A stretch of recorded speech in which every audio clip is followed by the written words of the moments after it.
Welcome to ട്രേഡ്വുഡ്. നമുക്ക് വരുന്ന ആഴ്ചയിൽ ഗോൾഡിന്റെ പ്രൈസ് മൂവ്മെന്റ് അനാലിസിസ് നോക്കാം. അതിനുവേണ്ടി വീക്ക്ലി ചാർട്ടാണ് എടുത്തിരിക്കുന്നത്. വീക്ക്ലി ചാർട്ടിലെ പ്രധാനപ്പെട്ട ഏരിയാസ് മാർക്ക് ചെയ്യേണ്ടതുണ്ട്. ആദ്യമായിട്ട് മാർക്ക് ചെയ്യുന്ന ഒരു സപ്പോർട്ടാണ്. സപ്പോർട്ട് മാർക്ക് ചെയ്യുന്നത് ഈ ഒരു ക്യാൻഡിലിനെ വെച്ചിട്ടാണ് മാർക്ക് ചെയ്യുന്നത്.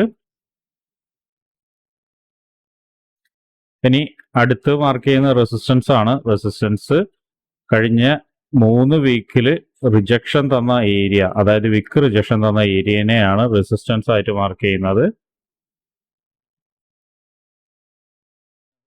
ഇനി മാർക്ക് ചെയ്യുന്നത് ഒരു ഇംബാലൻസ് ഉണ്ട്, വീക്ക്ലി ഇംബാലൻസ് ഉണ്ട്. അതുകൊണ്ട് അതിനെയും മാർക്ക് ചെയ്ത് വെക്കുന്നുണ്ട്.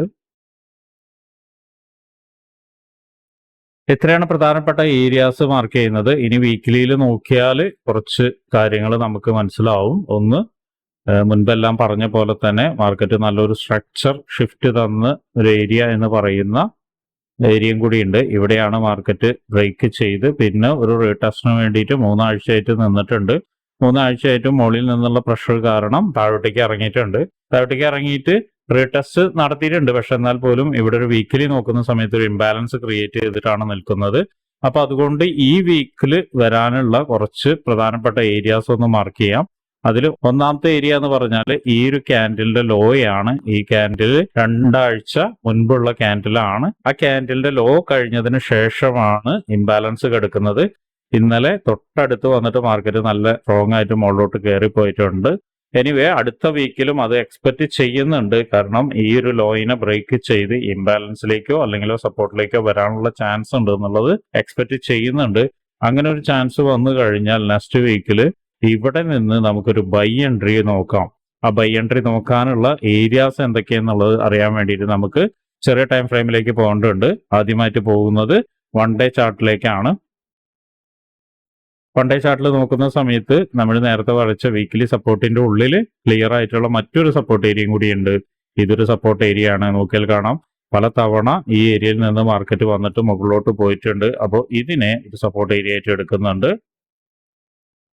ഇനി അടുത്തത് അതിന്റെ തൊട്ട് മുകളിലൊരു ഇംബാലൻസ് കിടക്കുന്നുണ്ട്. ചെറിയൊരു ഏരിയ ആണ്, ചെറിയൊരു ഇംബാലൻസ് കിടക്കുന്നുണ്ട്.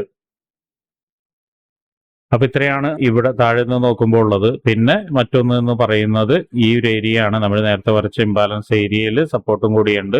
ഈ ഒരു ക്യാൻഡിലും കൂടി നോക്കി നമുക്ക് വരച്ചു കഴിഞ്ഞാൽ ഇതിനെയും ഒരു സപ്പോർട്ടായിട്ട് കിട്ടും. അതിനെയും സപ്പോർട്ടായിട്ട് എടുക്കുന്നുണ്ട്. അപ്പോൾ പ്രധാനപ്പെട്ട 2 സപ്പോർട്ട് ഏരിയകൾ നമ്മൾ മാർക്ക് ചെയ്തിട്ടുണ്ട്. റെസിസ്റ്റൻസിൽ മാറ്റമൊന്നുമില്ല. റെസിസ്റ്റൻസ് നേരത്തെ വരച്ച അതേ ഇതിൽ തന്നെയാണ് ഡേയിലും നിൽക്കുന്നത്. പലവട്ടം ഈ ഒരു ഏരിയയിലേക്ക് വന്ന് മാർക്കറ്റ് താഴോട്ടേക്ക് വരുന്നു, വീണ്ടും സപ്പോർട്ട് എടുക്കുന്നു, വീണ്ടും മുകളിലോട്ട് പോയിട്ട് വീണ്ടും താഴോട്ടേക്ക് ഇറങ്ങുന്നു. ഇനി മാർക്കറ്റിന് മൂവ് ചെയ്യാനുള്ളൊരു ഏരിയ ആണ് വേണ്ടത്. അതിനു വേണ്ടിയിട്ട് മാർക്കറ്റ് ഏതെങ്കിലും ഒരു സൈഡിലേക്ക് മൂവ് ചെയ്തതിന് ശേഷം ബയേഴ്സിനെയോ അല്ലെങ്കിൽ സെല്ലേഴ്സിനെയോ ട്രാപ്പ് ചെയ്തിട്ട് ഒരുപക്ഷെ നേരെ ഓപ്പോസിറ്റേക്ക് പോകാനുള്ള സാധ്യത കാണുന്നുണ്ട്. എനിവേ ഇപ്പോൾ നിൽക്കുന്ന ഒരു ഇത് നോക്കുകയാണെങ്കിൽ ഈ ഒരു ഏരിയയിലേക്ക് മിനിമം മാർക്കറ്റ് ഇറങ്ങി വരണം എന്ന് തന്നെയാണ് ഊഹിക്കുന്നത്. നോക്കിയാൽ കാണാം ഈ ക്യാൻഡിലിന്റെ ലോ ബ്രേക്ക് ചെയ്തിട്ടില്ല. പക്ഷേ നമ്മൾ നേരത്തെ കണ്ട ഒരു ഇംബാലൻസ് ഏരിയ എന്ന് പറയുന്നത് ഇതാണ്. ആ ഏരിയ ഇതിലേക്ക് നോക്കുന്ന സമയത്ത് ഇംബാലൻസ് അല്ല. 1 ഡേ ചാർട്ടിലേക്ക് നോക്കുന്ന സമയത്ത് ഇംബാലൻസ് അല്ല. അപ്പോൾ അതിനർത്ഥം അത് ഫില്ല് ചെയ്തിട്ടുണ്ട്. ചെറിയ ടൈം ഫ്രെയിമിൽ ഫില്ല് ചെയ്തിട്ടുണ്ട്. വലിയ ടൈം ഫ്രെയിമിൽ ഫില്ല് ചെയ്യാൻ ബാക്കിയുണ്ട് എന്നാണ് മനസ്സിലാക്കുന്നത്. എനിവേ നമുക്ക് ഇനി കുറച്ചും കൂടി ചെറിയ ടൈം ഫ്രെയിമിലേക്ക് പോയിട്ട് സാധ്യതകൾ നോക്കാം. അതിനു വേണ്ടിയിട്ട് 4 അവറിലാണ് നോക്കുന്നത്. 4 അവറിൽ നോക്കുമ്പോൾ നമ്മൾ നേരത്തെ വരച്ചത് കുറച്ചും കൂടി ക്ലാരിറ്റി ആയിട്ട് വരുന്നുണ്ട്. ഉദാഹരണത്തിന് ഡയൽ വരച്ചതിൽ ഈ ഒരു ഏരിയ സപ്പോർട്ടായിട്ട് ഇപ്പോഴും തന്നെ നിൽക്കുന്നുണ്ട്. മാർക്കറ്റ് ഇതിന്റെ അടുത്ത് വന്നിട്ട്, അതായത് പ്രീവിയസ്ലി ഈ റീടെസ്റ്റ് എന്ന ആ ക്യാൻഡിലിന്റെ അടുത്ത് വന്നിട്ടാണ് ഇന്നലെ കയറി പോയിരിക്കുന്നത്. ഇതിനെ വൈകിട്ട് ഇന്നലെ രാത്രി ഒരു ക്യാൻഡിൽ വീണുണ്ടായിരുന്നു. ആ ക്യാൻഡിൽ വീണതിന് ശേഷം നെക്സ്റ്റ് ക്യാൻഡിൽ സപ്പോർട്ട് എടുത്ത് മുകളിലോട്ട് പോകാനുള്ള ശ്രമം നടത്തുന്നുണ്ട്. ഒരുപക്ഷെ ഇവിടെ കാണുന്ന ഒരു ചെറിയൊരു ഇംബാലൻസ് ഉണ്ട്. ആ ഒരു ഇംബാലൻസ്, ഫോർവേഡ് ഇംബാലൻസ് ഒരുപക്ഷെ നെക്സ്റ്റ് ക്യാൻഡിൽ ഫിൽ ചെയ്തതിന് ശേഷം വീണ്ടും താഴത്തേക്ക് ഇറങ്ങുമെന്ന് തന്നെയാണ് പ്രതീക്ഷിക്കുന്നത്. അങ്ങനെ ഇറങ്ങുകയാണെങ്കിൽ ഇത് ഈ ലോ ബ്രേക്ക് ചെയ്ത് മാർക്കറ്റ് ഈ ഒരു ഇംബാലൻസിലേക്കോ അല്ലെങ്കിൽ സപ്പോർട്ടിൽ നിന്നോ വീണ്ടും ഒരു മുകളിലോട്ട് പോകാനുള്ള സാധ്യത കാണുന്നുണ്ട്.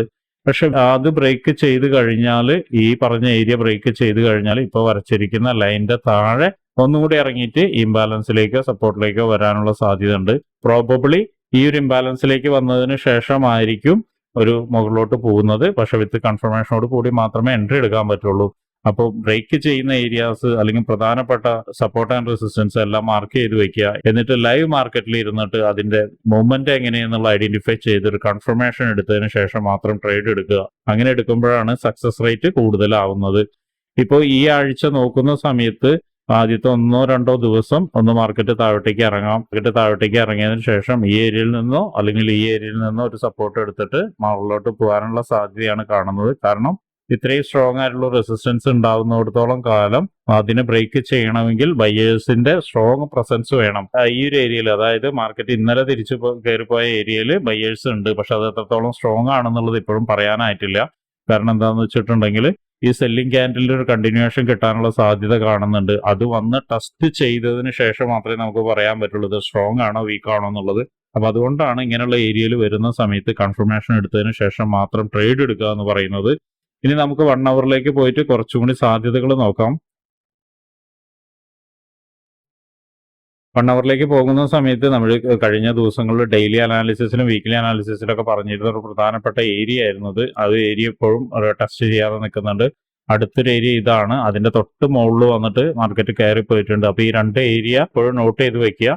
ഈ 2 ഏരിയയുടെ മുകളിലെ ഒരു പ്രത്യേകത എന്താണെന്ന് വെച്ചിട്ടുണ്ടെങ്കിൽ ഇംബാലൻസ് ഉണ്ട്. ഇവിടെ നോക്കിയാലുണ്ട് ഒരു ഇംബാലൻസ്, ഇതിൽ നോക്കിയാലും ഇംബാലൻസ് ഉണ്ട്. അപ്പോൾ ഈ ഒരു ഏരിയയിലേക്ക് ഇറങ്ങാതെയും ഇംബാലൻസ് എടുത്ത് മുകളിലോട്ട് പോകാനുള്ള സാധ്യത ഉണ്ട്.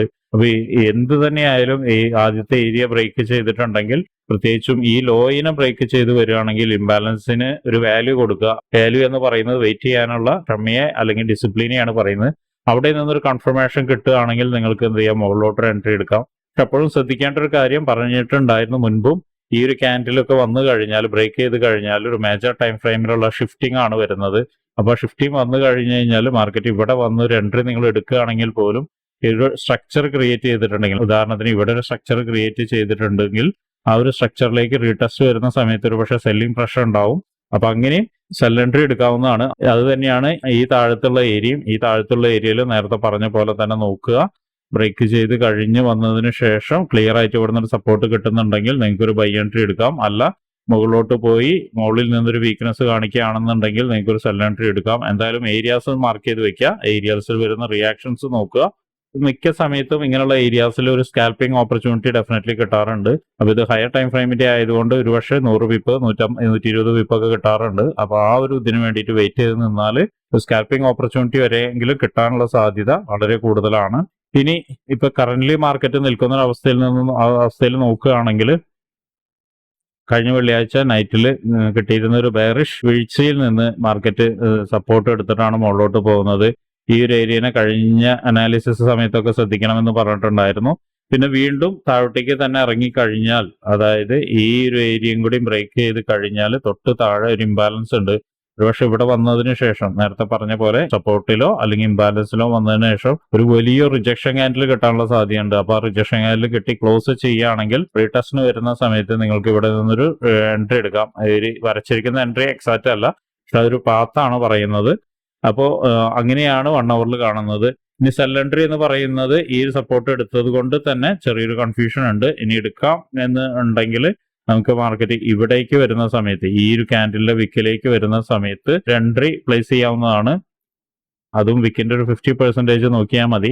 ഇതൊരു റിസ്ക് എൻട്രിയും കൂടിയാണ്. കാരണം ഒരുപക്ഷെ ഈ വീഴ്ചയിൽ മാർക്കറ്റ് ഇവിടെ നിന്ന് ക്ലിയർ ആയിട്ടുള്ള സപ്പോർട്ട് എടുത്ത് വീണ്ടും ഒരു താഴോട്ടേക്ക് ഇറങ്ങി വീണ്ടും സപ്പോർട്ട് എടുത്ത് മുകളിലോട്ട് പോവുകയാണെങ്കിൽ ഇവിടെ നിന്ന് റിയാക്ഷൻ ആയിരിക്കും കിട്ടുക. അതൊരു സപ്പോർട്ട് എടുക്കാൻ വേണ്ടി വന്നു കഴിഞ്ഞ് വീണ്ടും മാർക്കറ്റ് മുകളിലോട്ട് പോകാനാണ് സാധ്യത കാണുന്നത്. അപ്പൊ ഇവിടുന്ന് എടുക്കുന്ന ട്രേഡിന് കൃത്യമായുള്ള സ്റ്റോപ്പ് ലോസ് വെക്കണം. അതുപോലെ തന്നെ വലിയ ടാർഗറ്റ് വെക്കാതെ സ്റ്റോപ്പ് ലോസിന് അനുപാതികമായി ടാർഗറ്റ് വെച്ചുകൊണ്ട് പെട്ടെന്ന് തന്നെ എക്സിറ്റ് ചെയ്യുന്നതായിരിക്കും നല്ലത്. ഇത്രയാണ് 1 അവറിന്റെ കാര്യത്തിൽ കാണുന്നത്. ബൈ എൻട്രി നമ്മൾ പറഞ്ഞു കഴിഞ്ഞു. ഒരു ഏരിയ എവിടെയാണെന്നും ഈ ഏരിയ എന്ന് പറയുന്നത് ഇംബാലൻസ് പ്ലസ് സപ്പോർട്ടാണ്. അതുപോലെ തന്നെ അതിന്റെ താഴെയുള്ളതും പറഞ്ഞു കഴിഞ്ഞു. അവിടുന്ന് എല്ലാം കൺഫർമേഷനോട് കൂടി മാത്രം എടുക്കുക, അല്ലാതെ ഡയറക്റ്റ് എൻട്രി എടുക്കരുത്. ഡയറക്റ്റ് എൻട്രിയിൽ മിക്കവാറും സ്റ്റോപ്പ് ലോസ് ഹണ്ടിങ് നടക്കും. മാത്രമല്ല ട്രാപ്പ് ഉണ്ടാക്കാൻ വളരെ എളുപ്പമാണ് ഡയറക്റ്റ് എൻട്രിയിൽ. ഇന്നലെ നൈറ്റിൽ നമ്മൾ അതിനെക്കുറിച്ച് വളരെ വ്യക്തമായി ക്ലാസ്സിൽ സംസാരിച്ചിട്ടുണ്ടായിരുന്നു. അപ്പോൾ ഇങ്ങനെയുള്ള കാര്യങ്ങളൊക്കെ പഠിച്ച് ട്രേഡ് റൂട്ടിന്റെ ഒപ്പം ഭാഗമാകാൻ താല്പര്യമുള്ള ആരെങ്കിലും ഉണ്ടെങ്കിൽ ഈ വീഡിയോയുടെ ഡിസ്ക്രിപ്ഷനിൽ കാണുന്ന വാട്സ്ആപ്പ് കമ്മ്യൂണിറ്റിയിൽ ജോയിൻ ചെയ്യാം. അപ്പൊ എല്ലാവർക്കും ഈ ഒരാഴ്ച നല്ലൊരു പ്രോഫിറ്റബിൾ വീക്ക് ആവട്ടെ എന്ന് ആശംസിക്കുന്നു.